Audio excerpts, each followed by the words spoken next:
நம்மளோட அன்றாட வாழ்க்கையில பெண்கள் பல சவால்களை கடந்துகிட்டு இருக்காங்க. அந்த சவால்கள்ல இருந்து அவங்க மீண்டு அடுத்தடுத்து முன்னேறிக்கிட்டு இருக்காங்க. அப்படி அவங்க முன்னேறுறாங்க அப்படின்னும்போது, அதுல என்னென்ன சவால்கள் இருக்கு? நமக்கு தெரிஞ்ச சவால்கள் எல்லாத்தையும் தாண்டி, அவங்க என்ன மாரியான சவால்கள்லாம் கடந்துகிட்டு இருக்காங்க அப்படின்றது எல்லாமே, இன்னைக்கு நம்ம கூட ஒருத்தங்க பகிர்ந்துக்க போறாங்க.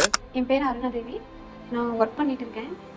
நான் படிச்சுட்டு இருந்த வரைக்கும், எங்க ஸ்கூல்ல இருந்த வரைக்கும் வந்துட்டு, நான் இந்த மாரி ஒரு பிசிக்கலி சேலஞ்சுடு அப்படிங்கிற ஒரு எண்ணமே எனக்கு இல்ல.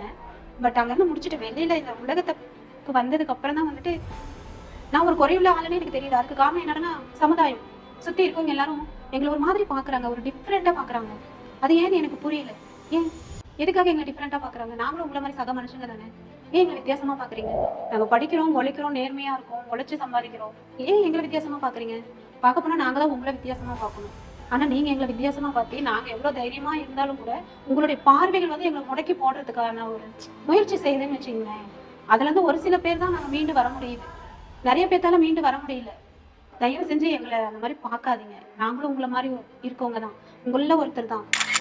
இந்த மாரி தான் நம்மளோட அன்றாட வாழ்க்கையில நம்மள சுத்தி பல பெண்கள் பல சவால்கள கடந்துகிட்டு இருக்காங்க. அதிலிருந்து எப்படி அவங்க சக்சஸா ரன் ஆயிட்டு இருக்காங்க அப்படின்றது எல்லாமே, திங்கள் முதல் சனி வரை மாலை 3 மணியிலிருந்து 4 மணி வரைக்கும் லேசா லேசா நிகழ்ச்சியில அவங்களுடைய எக்ஸ்பீரியன்ஸ பகிர்ந்துக்க போறாங்க. லேசா லேசா நிகழ்ச்சிய தொகுத்து வழங்குறதுக்காக நான் ராஜ்குமார் உங்க கூட இணையறேன். ஸ்டே டியூன் நேயர்களே.